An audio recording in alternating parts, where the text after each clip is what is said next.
What a bad intro. I think I drank the Coke too fast.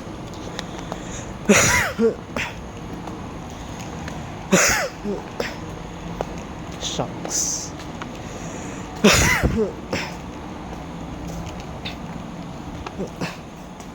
Okay, let's see if I hope I can talk properly today. Oh my god.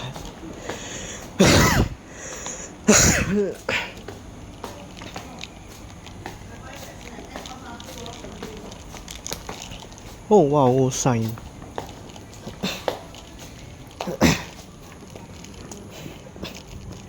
Okay. So I can talk properly now. Yes, a bit of. Yes, I drank too fast. So why on earth am I even in Bukit Batok? Oh my gosh. Why on earth am I even in Bukit Batok? I'm just recording some leaves because I need to stock up on leaf videos.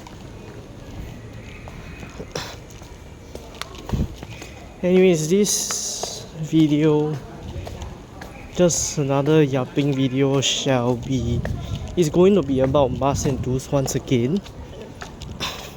Especially since I covered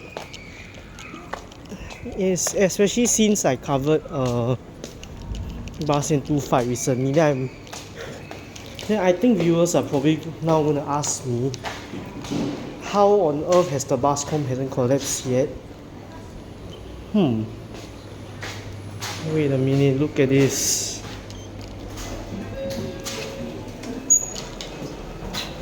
This looks like...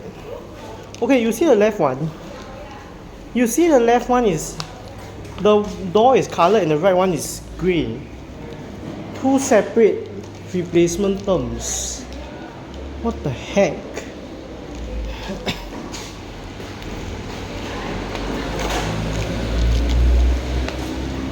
Now on to the topic.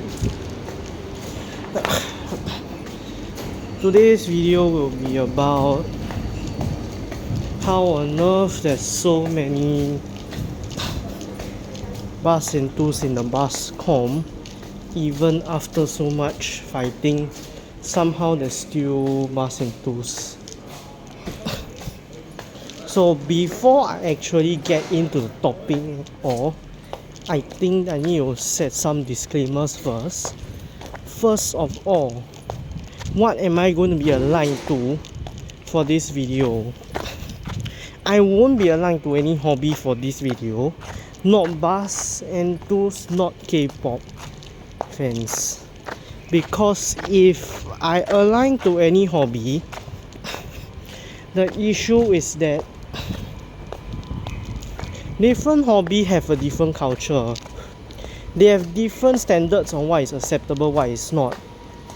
As a multi-hobbyist, if I align with one of the hobby I'm in, then there's going to be culture shock. There's going to be like a clash of cultures in both hobbies, and that's not good. So there shall be no alignment to any hobby, not even bus and tours for this video.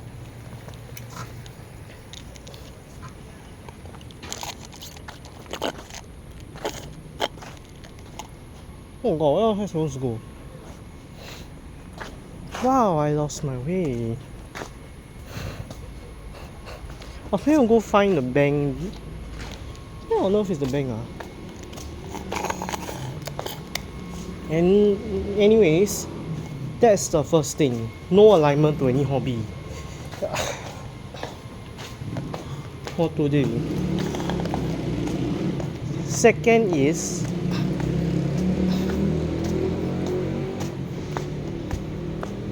niche hobby versus normal hobby. Transport and K-pop are both niche hobbies. Things like running, swimming, jogging, drawing, all these are normal hobbies. Oh my god. It's easy to get into a normal hobby.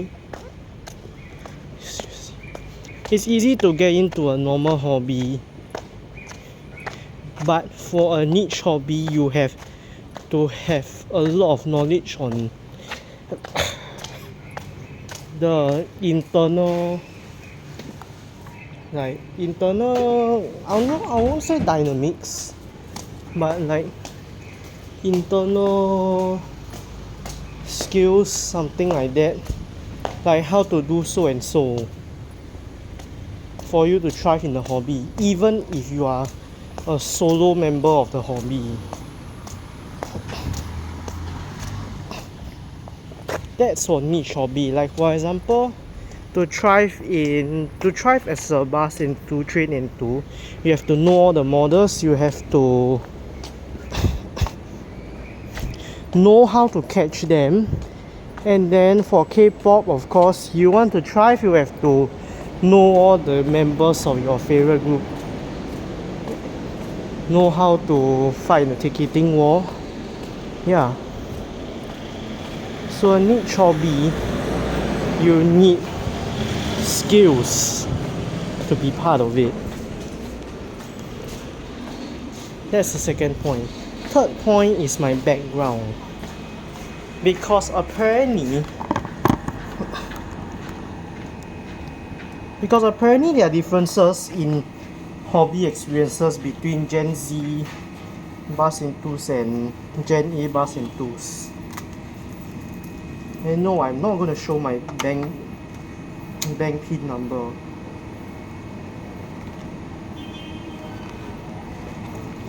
Okay, why my card not accepting?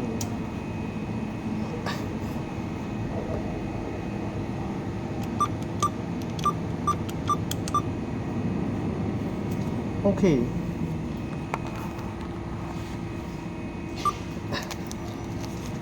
I'll cut first. Okay, we're done depositing my cash. Now the third point is my background.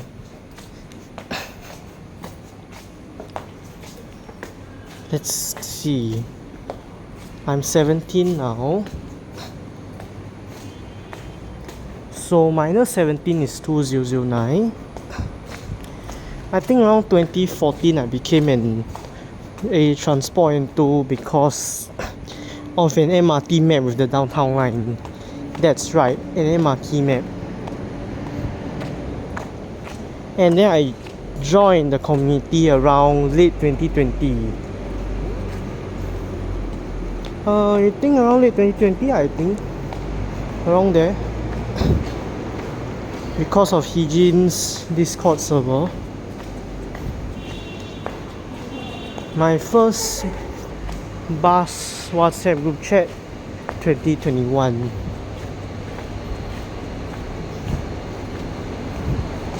And that time WhatsApp channels weren't a thing, there were only group chats. There was no such thing as WhatsApp channel, blah blah blah. So we probably didn't even have SFS, F or F all this that time. That's the experience of joining the Basscom as a late Gen Z and 2. Like, you're born in the late 2000s, but if you're born in the late 2010s, there's been a lot of changes to how people interact. Now we got WhatsApp channels, that's one thing. So it's easier to join now if you don't have an Instagram account. And also what I've been seeing is children have been getting their not only just a phone, even a damn SIM card. They've been getting a SIM card younger and younger.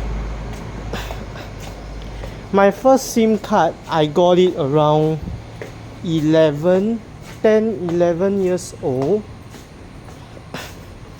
But it wasn't funded. So that SIM card was just there for me to use WhatsApp. My first actual working SIM card was given to me when I was 12, at the end of primary 6.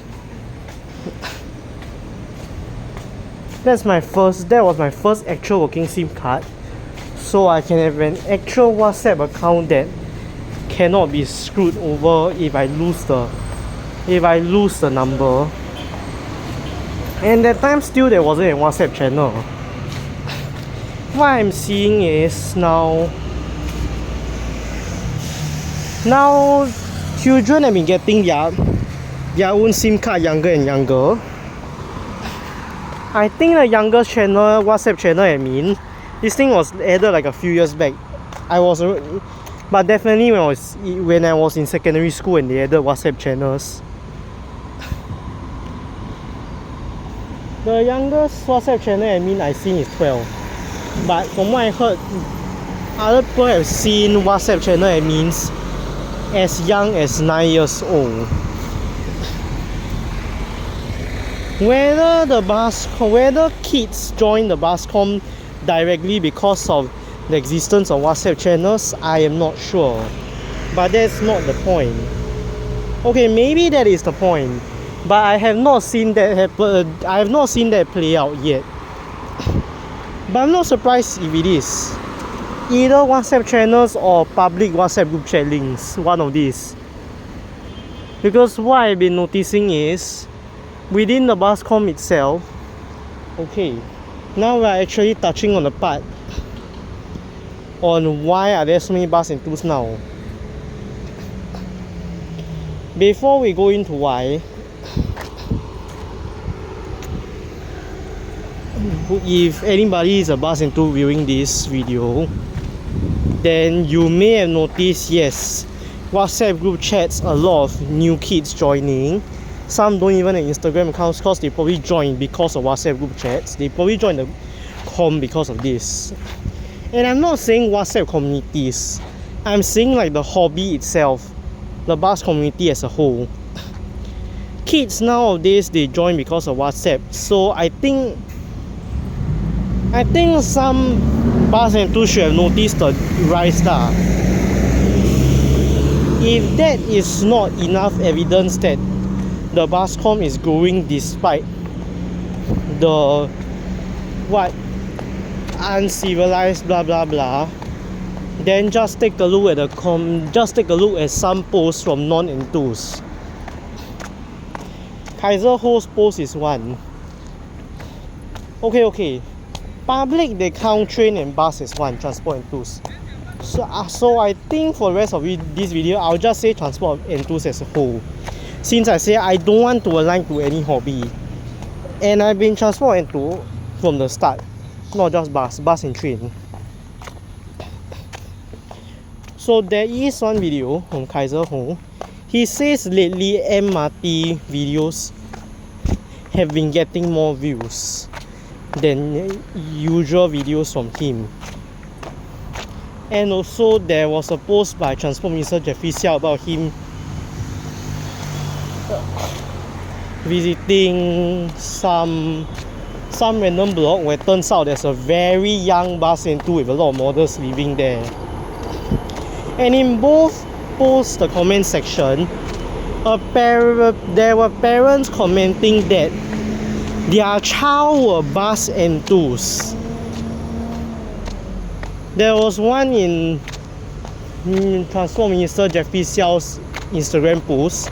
The parent was suggesting that because her child was also a bus and tool, so why not Minister Jeffrey Xiao,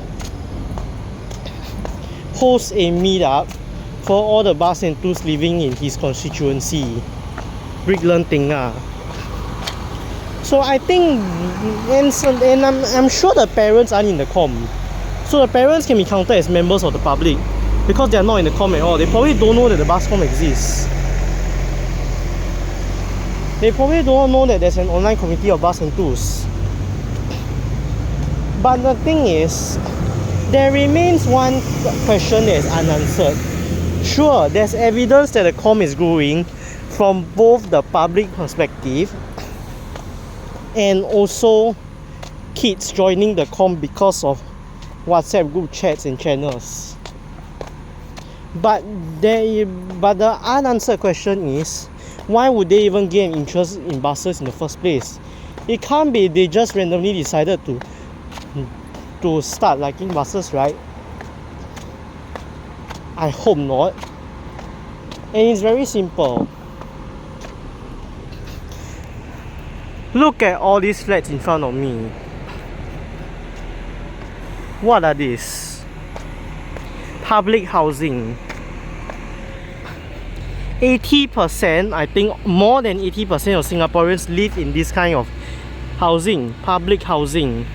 And there will definitely be a lot of kids who live inside HDBs, since it's 80% of the whole Singapore's population. And when you compare the transport connectivity of a HDB estate to a private estate, an estate full of condos, etc., anywhere without HDBs, unless it's the main road, there is virtually no transport connectivity at all at places without a HDB. While we look around me, we're at Bukit Batok, right? So much HDBs, so much bus services. Sorry, so many bus services and a bus interchange and even an MRT station. Now let's compare to somewhere I've went, a private estate. Okay, there's one. The Sunset Way estate. Not the HDB estate, the private estate that comes after the HDB estate when you drive down Sunset Way. There's another way to access now, Brookville Drive. And apparently 75 is getting amended there. But before that, there isn't a proper form of public transport if we don't count Premium Service 589, because that one is a niche service that came before bus contracting model. There's no return, there's no reverse vending machine symbol on this, so no 10-cent refund. And you may wonder, and back to the topic, you may wonder why these private estates like Sunset Way, unlike Bukit Batok where I'm in now, there are no bus services. The answer is very simple. Private homes, not public housing, private homes like condo, landed, etc., are way more expensive than public housing. And if a homeowner of a private home has enough money to buy a private home, surely they will also have enough money to buy a car.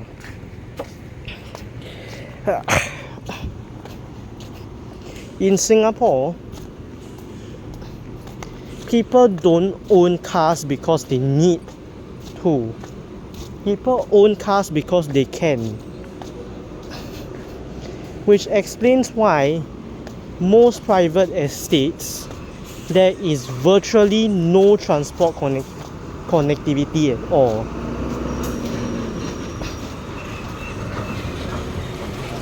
And because of the overwhelming number of kids and Singaporeans in general who stay in HDBs, there will definitely be public transport for them, since most of them won't have the money to buy a car, so they are forced to take public transport. And I'm sure the kids will also have to take public transport to school every day.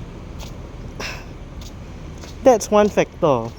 So every single day, a person living inside public housing is inevitably exposed to public transport. Like for example, somebody living in front of me might have to take the bus every day from here to school, so they will be exposed to public transport every day. So that's one factor of why suddenly there's so many new people inside the transport community. The next factor is a question that viewers will probably start asking me. Why can't these kids join another niche hobby? Why must they become a transport enthusiast? Compare transport to other hobbies. Normal hobbies are boring because they are normal. It's very easy to pick them up. There's no fun in it. But niche hobbies, you need to master skills to thrive inside, like I said earlier. So there is some form of incentive in joining a niche hobby. But let's look at some niche hobbies. We got transport, K-pop, anime. What else are there?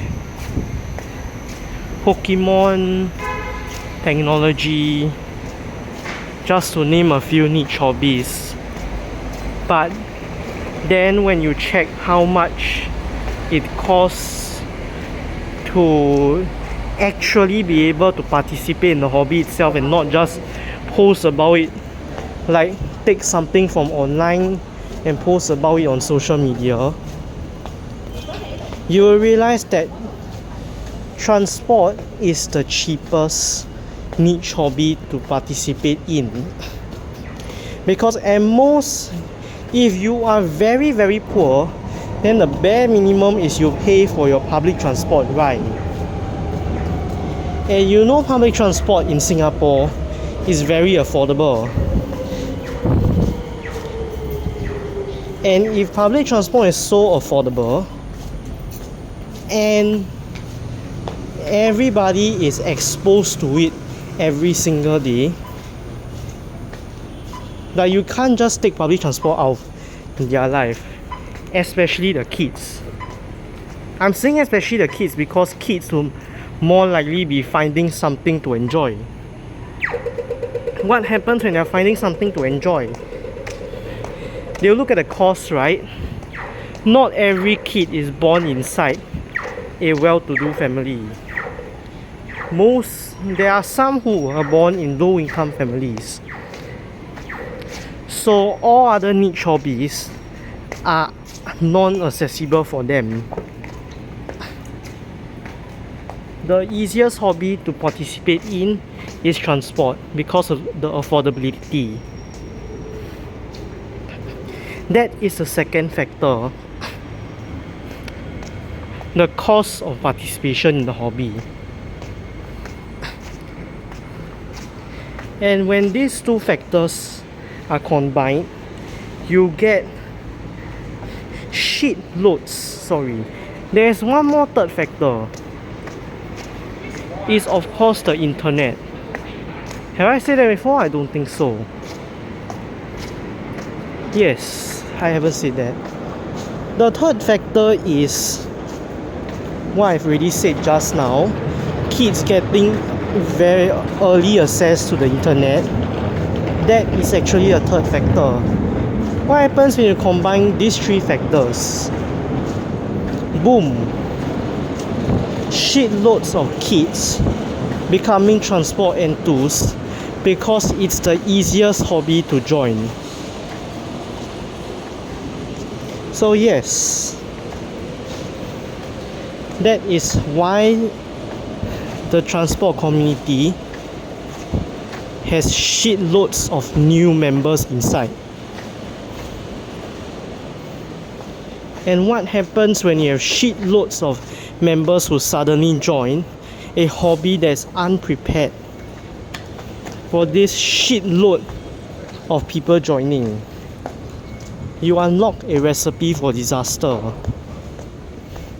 And whoops, I'm running out of storage.